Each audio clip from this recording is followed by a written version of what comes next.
While most historical murder mysteries were solved not long after the crime was committed, sometimes it's left up to modern science and historians to determine how and why a person died.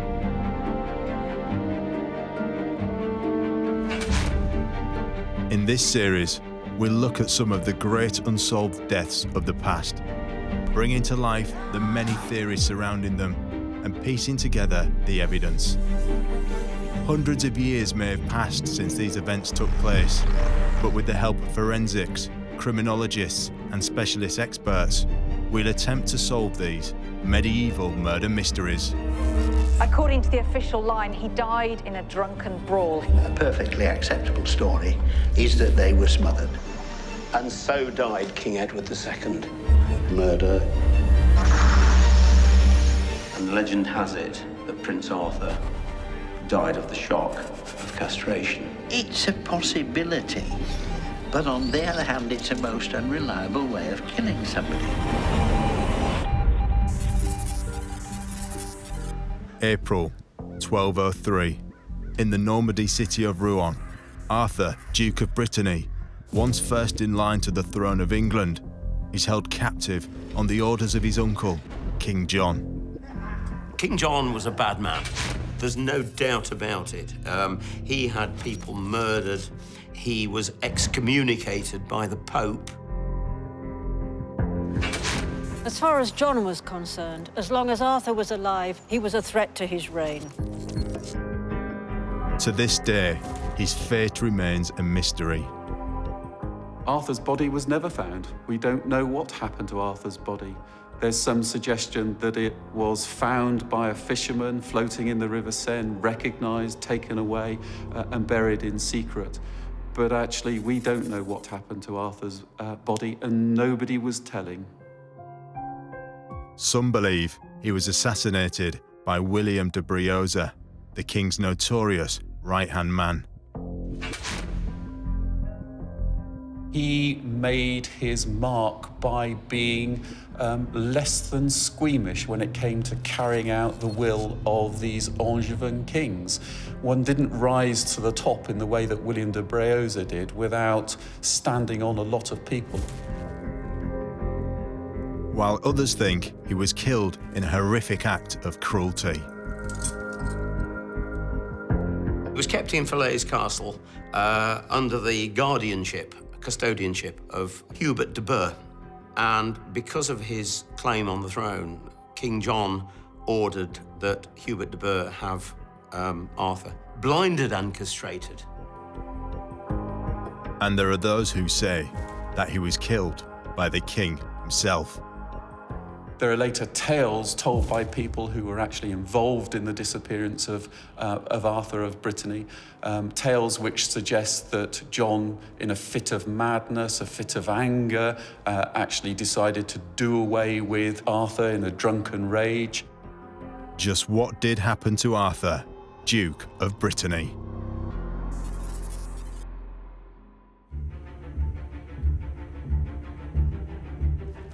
Towards the end of the 12th century, England was under the rule of Richard I.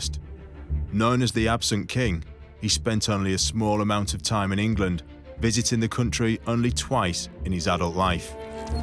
Richard's famous crusades in the Holy Land and wars in Europe meant that military affairs occupied most of his reign. But in March 1199, while besieging Chalais Castle in France, King Richard was fatally wounded by an arrow fired from a crossbow. On his deathbed, and with no legitimate son of his own, he pronounced his younger brother John as heir to the throne of England.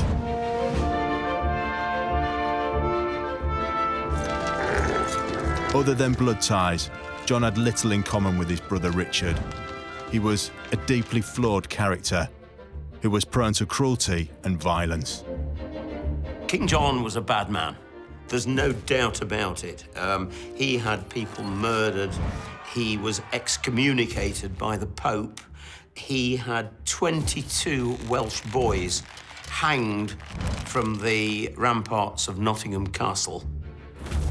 But even though Richard had declared John as his successor, his brother was not the only person with a claim to the throne of England. If history had gone differently, then there's no doubt that Arthur would have been, should have been, King of England. Arthur, Duke of Brittany, was the heir to the English throne. He was second in line to the throne. His grandfather was Henry II. His uncle was Richard Lionheart, and his other uncle was King John, and therein lay all the problem. Arthur's claim to the throne was arguably stronger than John's. By rights, the crown should have gone to John's older brother Geoffrey, who was Arthur's father. But Geoffrey had died before Arthur was born, meaning the crown should have passed to his son. Geoffrey was the third son of Henry II and Eleanor of Aquitaine. He had died in 1186 in a tournament accident in Paris. Geoffrey's wife was pregnant with Arthur, and Arthur was born the following spring, so the spring of 1187. Richard died 13 years after his younger brother Geoffrey. But Arthur was only 12 years old at the time of Richard's death, and the king probably thought the boy was simply too young to rule. The question was, who had the rightful claim to the Kingdom of England? Was it Arthur as Geoffrey's son, or was it John as Geoffrey's younger brother? And opinion was divided. Arthur may have had a stronger claim, but he was still a child, spoke only French, and had never been to England. By contrast, John was a grown man who could speak the language and was seen as a better fit by the English barons.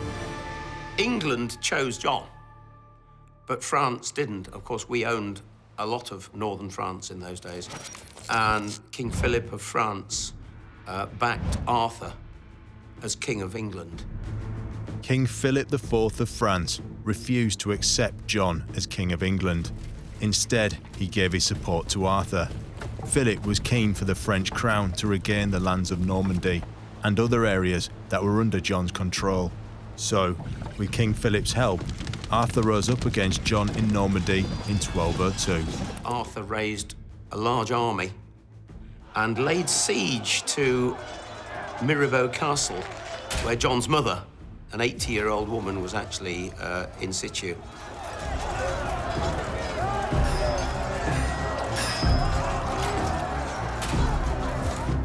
She sent a message to John, who was in France at the time, and he covered 80 miles from Le Mans to Mirabeau in 48 hours, took Arthur's army by surprise, and Arthur was captured.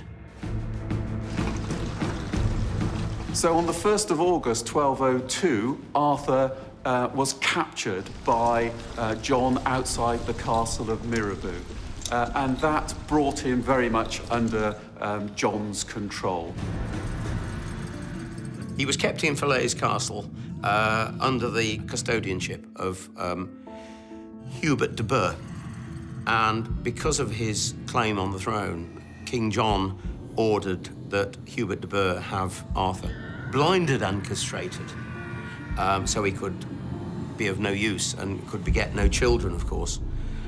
Legend has it that Hubert de Burgh did not carry out the orders, much to King John's disgust.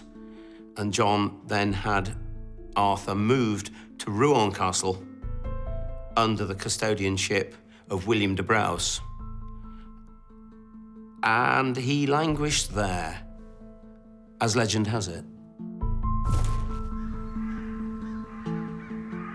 There is absolutely no question that John is responsible for Arthur's disappearance, but we don't really know how that disappearance happened.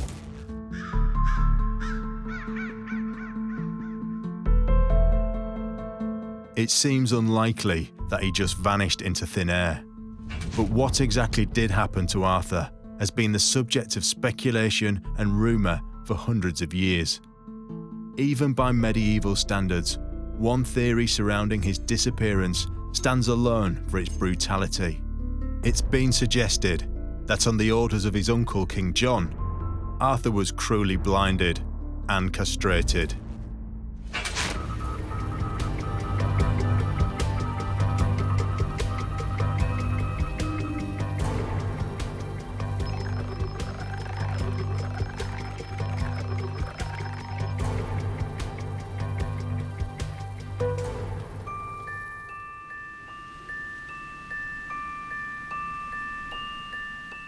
Author and historian Richard Felix recounts the gruesome tale that supposedly took place at Falaise Castle in Normandy.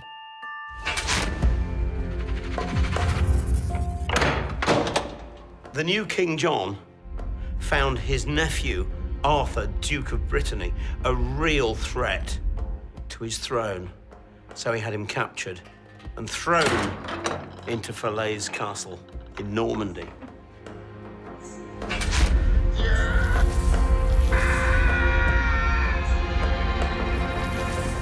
Arthur had a much better claim to the throne of England than his uncle, King John. And so John realised that while he was still alive and while he could produce children, that he was a hell of a threat to John's crown. And so John ordered his jailer, Hubert de Burgh, not to kill him, not just to leave him in prison,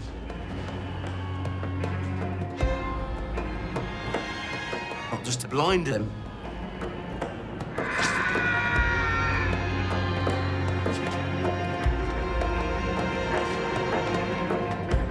but to have him castrated.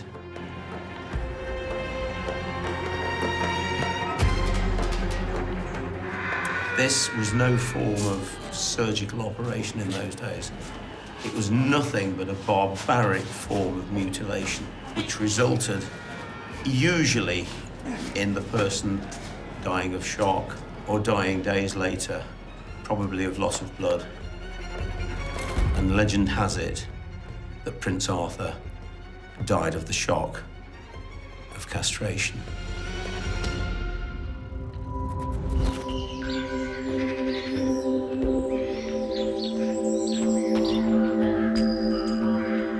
Could Arthur have been blinded, castrated, and left to die on the orders of King John? It's a shocking story if true. But what would a modern pathologist, barrister, and forensic psychologist make of this claim? Professor Michael Green is a former Home Office pathologist with a career spanning over 40 years. He specialises in determining the cause of death at crime scenes. An awful lot of people were castrated, and until quite recently have been castrated. There are societies who value eunuchs. Castration shouldn't be all that much bleeding, but of course always the risk of infection.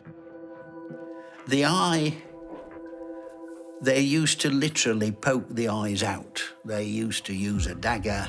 If you are digging a knife into the orbit, you are possibly going to go in too far through a thin bit of skull and damage the blood vessels on the base of the brain. Also, before they invented penicillin, this part of your face was the so-called triangle of danger. Any infection that got into your eyelids or a pimple on your nose, if it became infected with any of the common germs like the staphylococcus, the MRSA type thing, which gives you the yellow pus in a pimple, once this got into the so-called sphenoid sinus at the back of the eye and supplying the front part of the brain, you could get meningitis and die within 2 or 3 days. So the immediate effects of castration and of blinding, an awful lot of people survived them, but in those days with a dirty knife, infection following blinding, I would think, was well on the cards. Infection following castration, even if you struck off the genitals completely, less likely, but a possibility.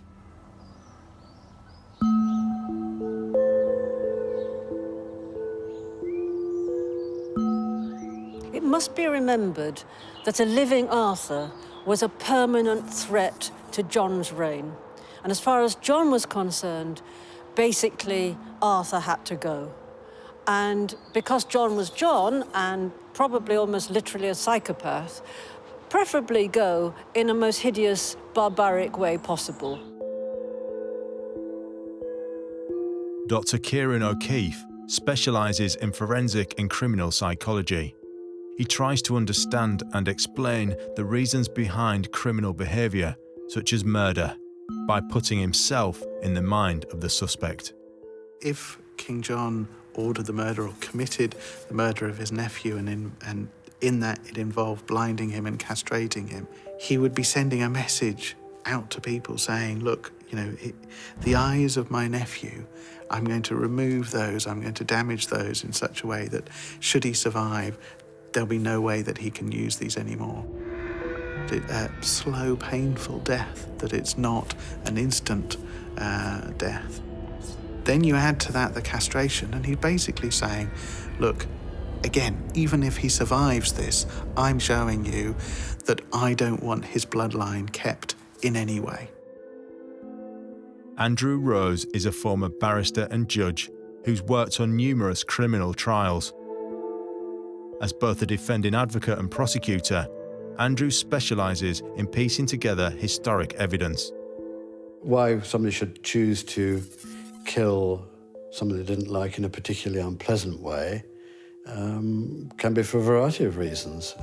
You would think that it'd be enough to get rid of somebody who didn't want, but no, they seem sometimes to want to take a perverse pleasure in being as cruel as possible, blinding, castrating, torturing in some way. It's an aspect of, very disagreeable aspect of the human condition. There are many cases where people have used extreme violence on victims for a variety of reasons, some connected with what might be regarded as insanity, some connected with just sheer bloodlust, something of that sort, something wishing to make a mark, wishing to make somebody suffer, these kind of things. It certainly isn't unknown.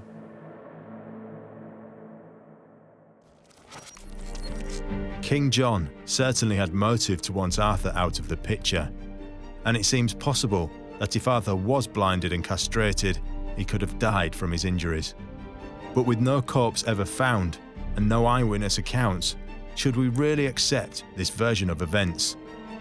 There were many occasions when King John had killed the people that stood in his way, and on those occasions there was one man who John could rely on to carry out his bidding.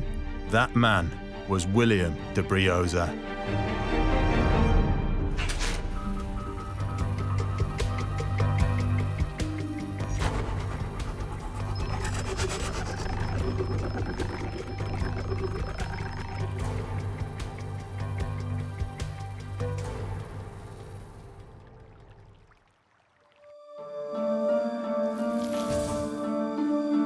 Stephen Church is a biographer of King John and a professor in medieval history. He believes that William de Briouze, John's right-hand man, was almost certainly involved in Arthur's murder. There's no doubt at all that William de Briouze was one of the hard men of the regime. He was an adherent of Richard the Lionheart, very much trusted by Richard the Lionheart. He was a friend of John's whilst Richard was still alive. We're told that he had a role to play in making sure that John succeeded to England and to Normandy. William de Briouze was greatly favoured and trusted by King John. He'd fought many battles on the king's behalf, and his ruthlessness and appetite for violence gained him a fearsome reputation. William de Briouze was very handsomely rewarded by John. William de Briouze was in John's company throughout 1201, 1202, 1203.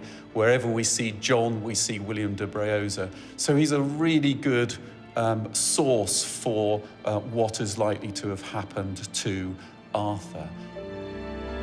It is said that King John imprisoned Arthur at Rouen Castle in Normandy, an area that at the time was controlled by the English crown. He kept him under the watchful eye of de Briouze, but Arthur was never heard from again. We've got the senior people in John's administration who are actually there at Rouen at the point that the decision is made to get rid of Arthur. One didn't rise to the top in the way that William de Briouze did without standing on a lot of people. And William de Briouze stood on an awful lot of people. He made a lot of enemies.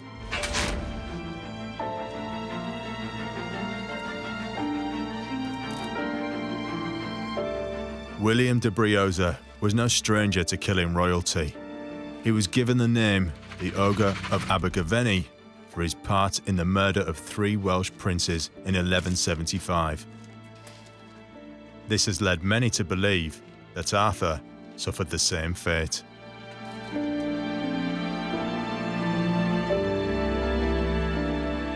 He made his mark by being less than squeamish when it came to carrying out the will of these Angevin kings.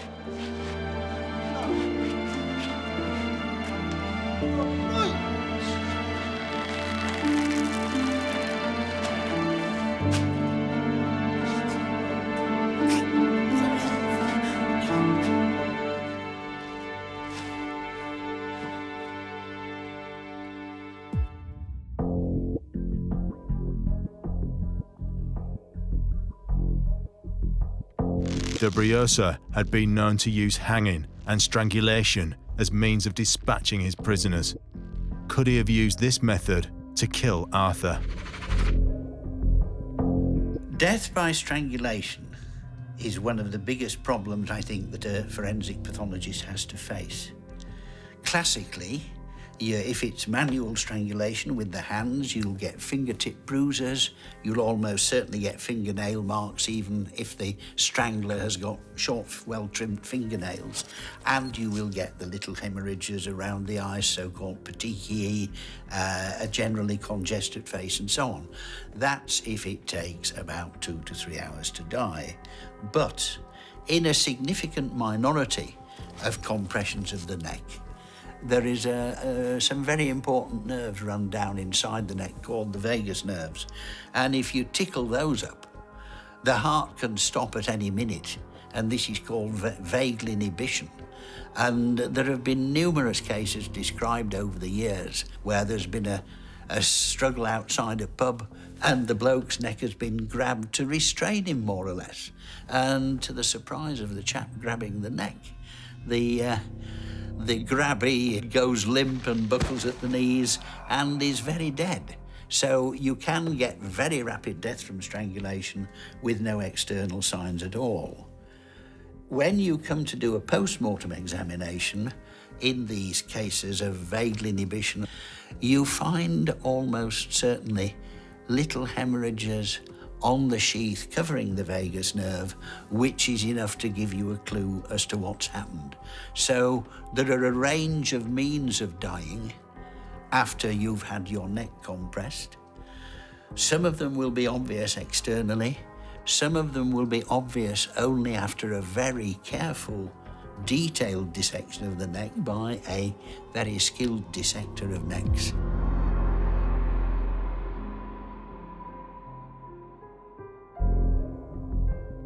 Would William de Briouze fit the profile of a man capable of murder? King John's right-hand man who killed, was ordered to kill and killed many people, as I understand it, without question and without thought. That sort of person, they could be a psychopath, but ultimately he's not really achieving anything. He's not getting into a position of power necessarily. I would describe him as a hedonistic killer. And by that, I mean, we look at different types of killers, and he's a hedonistically driven killer. So he's cold calculating, he potentially sees it as a job, but as a job that he loves. So he's killing purely for the pleasure of killing. With such a dark and violent past, it seems reasonable to assume that de Briouze murdered Arthur at Rouen Castle. But can we really blame him based purely on his previous actions? If somebody's suspected of crime, of course, the police authorities will want to look at their background, and if they've got form for assaults, battery, all sorts of things of that sort, that will be something which would add to a feeling that they may be guilty of the particular offence. But as a general principle, merely because you've committed offences of a broadly similar type before, it doesn't mean that you are ipso facto, as they say, for that very fact, guilty of the crime you're charged with. And the whole idea behind our trial system is that juries shouldn't be prejudiced, biased by something of that sort. Did William de Briouze kill the young Duke? He certainly seemed to have no problem committing acts of violence, but with no solid proof of de Briouze's involvement in Arthur's disappearance, we're unable to come to a conclusive decision. But there is one more theory about what happened to Arthur, as there's evidence to suggest that he may have been killed by King John himself.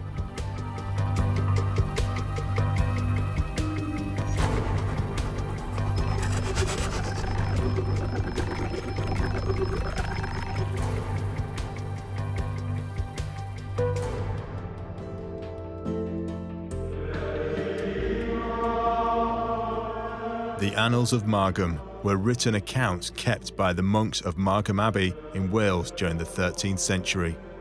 In the annals, the monks recorded the important events of the time. In one entry, they wrote about the disappearance of Arthur, and they claim that Arthur was murdered by King John. John's mother, Eleanor of Aquitaine, the 80-year-old, told John that it was time that he actually settled the score with Arthur, and they met in Rouen. John, being his usual nasty self, was drunk, and the meeting did not go well. And the story is that King John murdered Arthur with his own hands and threw his body into the River Seine. You traitor! Think you can raise an army against me, do you? I don't think so, boy! Never again!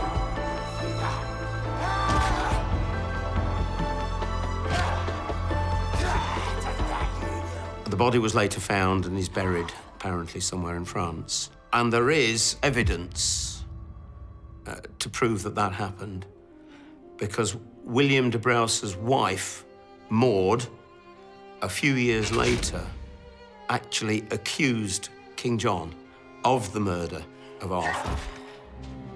And the only way she would have known that was because she was obviously at Rouen Castle with her husband at the time. After Maud de Briouze made public accusations against the king, she, along with her son, were quickly arrested and imprisoned in the dungeons of Corfe Castle in Dorset.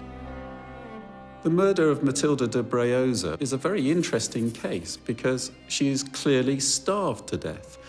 Starved to death in one of John's prisons, starved to death as a result of John's order.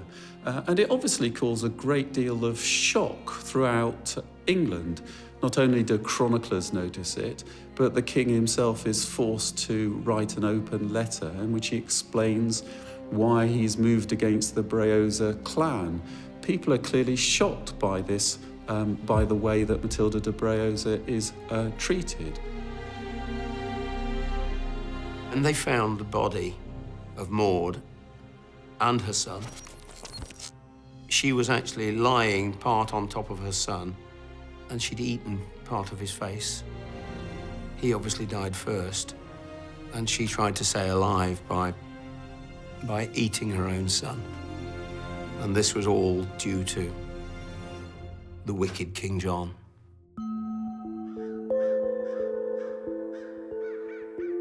A cruel and terrible end for a mother and her child. But while John was clearly comfortable with ordering the deaths of men, women and children, was he really capable of committing a murder himself? Especially when the victim was his own nephew. Arthur, Duke of Brittany, is allegedly beaten to death by King John. Arthur is a 16-year-old teenager. We assume that he's a reasonably healthy teenager. We don't think he had consumption or anything like that. King John is middle-aged. It's fairly hard to beat somebody to death. You know, if you've got a group of people in a brawl, that's another thing. But you've got to kick them hard enough to rupture a blood vessel inside the skull or whatever, or you've got to kick them in the tummy and rupture their spleen or their liver, or even the gut at the bottom of the stomach, the duodenum. And these intra-abdominal injuries, it takes time to die. On the whole, I would suggest that this is a story to damage the good name of King John, not that he ever had one, but a beating of a 16-year-old. He's going to die in hospital 2 days later rather than die on the spot. But was John so threatened by Arthur's claim to the English crown that he would have taken matters into his own hands? People in positions of power, of course, have temptations to do all sorts of things because of the very fact of their power. And there's no question, I would think, that people who have great power can often misuse it and seek to cow and to terrify subordinates. And of course, in extreme cases, sometimes kill people that they don't want to have around. It's not impossible that John could have physically attacked his nephew. It very much depends, of course, on what we know about his psychological background and how he behaved in respect of other matters. But these are violent times. It's perfectly possible. Although a clever king would presumably ensure that somebody else did the dirty work for him, rather than getting his hands involved in the crime himself.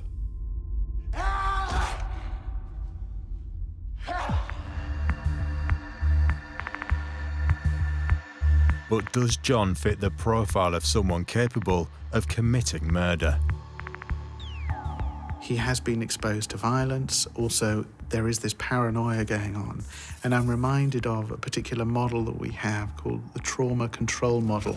And this particular model says to understand the point at which somebody can actually kill, they need to have 3 things. So there needs to be a genetic predisposition. So they need to have inherited it some way or some issue with the brain. There needs to be a psychological aspect to it, a psychological predisposition in a way, and there needs to be a kind of an environmental one. Now, with King John, we might be dealing with a genetic predisposition. Certainly he came from a line within his family where there were others who were being violent. The psychological element would be the paranoia. Also, he may have been exposed to violence as a youngster, and certainly if he'd had any training at all as a youngster in terms of killing techniques and that sort of thing, that would have fueled the psychological element. The last one, in terms of environment, I would guess the primary thing when we think about environment is family dysfunction. So what was going on at a family level at a very, very early age? And I wouldn't be surprised with King John if we saw some very early separation. John's childhood was not a happy one. He was the youngest son of King Henry II, who gave John the nickname Lackland, because he joked there was no land left to give him. He grew up in the shadows of his older brothers, and evidence suggests that he was often bullied and beaten. His father never thought he possessed the qualities of a leader, and as a young boy, sent him away to train for a life in the church. Because of the way royalty dealt with their children at the time, there would have been a separation, and all of these things would have fed into him becoming a killer or becoming violent. Then you add alcohol, then it's no surprise that in a fit of rage, he committed murder. Absolutely no surprise at all. Could John himself have killed Arthur? He certainly seemed to possess the character traits of a man capable of murder. But is this story a true account, or just a rumour circulated by his enemies?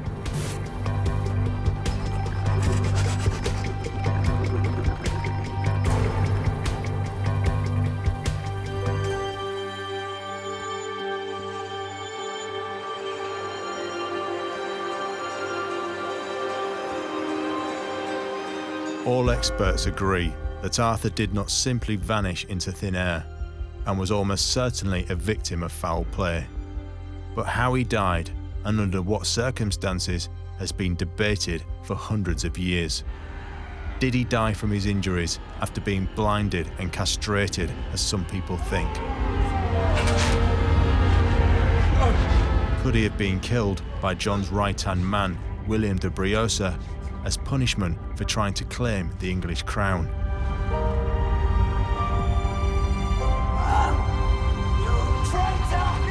Or did the king, in a drunken rage, kill his nephew in cold blood and throw the body into the River Seine? When all the evidence is weighed up, is there any conclusive proof of what happened to Arthur, Duke of Brittany?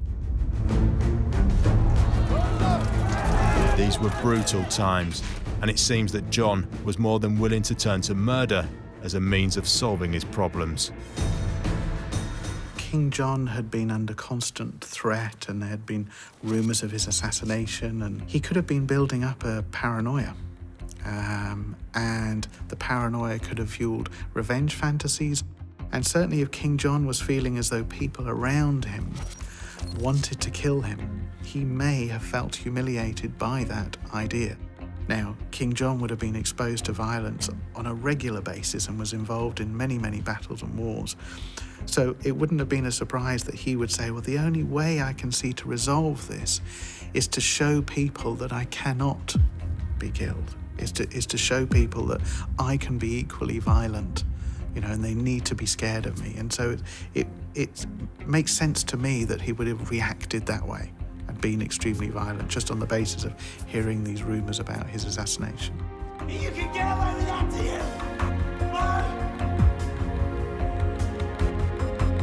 William de Briouze was a man with a dark past and a hunger for violence. There seems to be little doubt that he was involved in Arthur's disappearance. But did he carry out the killing himself? There is no doubt that William de Briouze played his part in Arthur's death. Whether he actually wielded the knife himself or threw Arthur into the Seine himself, I doubt. These sorts of things tend to be done by lesser individuals. But he was certainly one of the group of men who made the decision, made the political decision to get rid of Arthur of Brittany. If King John was involved in Arthur's disappearance, could he have been brought to justice? At the time of King John, of course, I mean, the king was there by divine right. It wasn't until poor old Charles I had his head chopped off that some people thought they could actually try a king, and so he wouldn't be liable for trial. On the other hand, of course, he would have to accept that there might be consequences with the church, which was a very powerful force in those days. But ultimately, who was responsible for Arthur's disappearance? The person who's responsible is John. It's very clear, and that's certainly the view that the French court took. Once they knew for certain that Arthur was dead, and they must have known in 1210 that Arthur was dead, because William de Briouze was in exile at the French king's court. Once they had that piece of information, then it was only a matter of time before they could use that against John. And the thing about the murder of Arthur of Brittany is it really does dog John throughout the remainder of his reign. In 1216, when Philip's son Louis has invaded England, one of his claims is that John has been condemned at the French court for the murder of Arthur of Brittany. Now, whether John actually performed the act or not himself is irrelevant. He was the person who ordered it. He was the person at the top of the regime. And like any modern war criminal, he has to take responsibility for any act that's done under his name. So there's no doubt at all that John is the guilty person.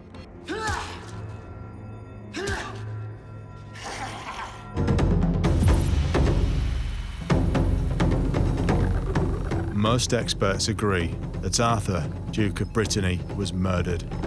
These were turbulent and dangerous times. Kingdoms could rise or fall depending on their ruler.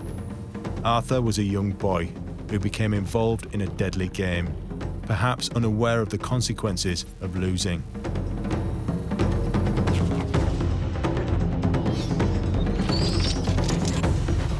It's a gruesome tale, But experts tend to agree that while Arthur could have died from being blinded and castrated, it seems to be an unnecessarily complicated form of punishment, especially when there were simpler ways of making people disappear. It seems as though this rumour was put about some time after his disappearance. I've never really seen a convincing death from shock, apart from electric shock. I could imagine him collapsing with the pain and the general unpleasantness, but he would almost certainly have revived. There's no doubting that William de Briouze would have been more than capable of committing Arthur's murder. He had been involved in many killings in the past, but there's no real evidence to support the theory that de Briouze committed the act himself. The consensus is that he probably did at least know what happened to Arthur and may have somehow been involved in organising his disappearance. Did William de Briouze actually do the act? We can't say. King John was certainly reported to have had a violent temper, and it's not inconceivable that he may have killed Arthur in a drunken rage. But John was still a king, and kings knew better than to involve themselves in the murder of family members.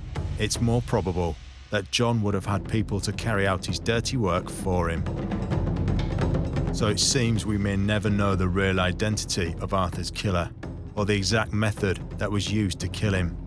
But experts agree that one thing is for certain, and that there is one person who remains solely responsible for Arthur's disappearance. That person is King John. But what became of those supposedly involved in Arthur's death? Soon afterwards, William de Briouze fell from the king's favour. No one knows the exact reason, but John had cited that he was owed money by de Briouze and ordered that he be hunted down and his estate seized. De Briouze fled to France, where he died in exile a year later. This was a turning point of John's reign. After seeing his cruel treatment of not only his nephew, but his closest advisor, the English barons realised John's capacity for tyranny and plagued him with uprisings for the next decade. King John would see no peace for the remainder of his life, and he died in 1216. To this day, Arthur's resting place is unknown, possibly an unmarked shallow grave in Normandy, or maybe somewhere at the bottom of the River Seine. A tragic end for the boy who was nearly the King of England.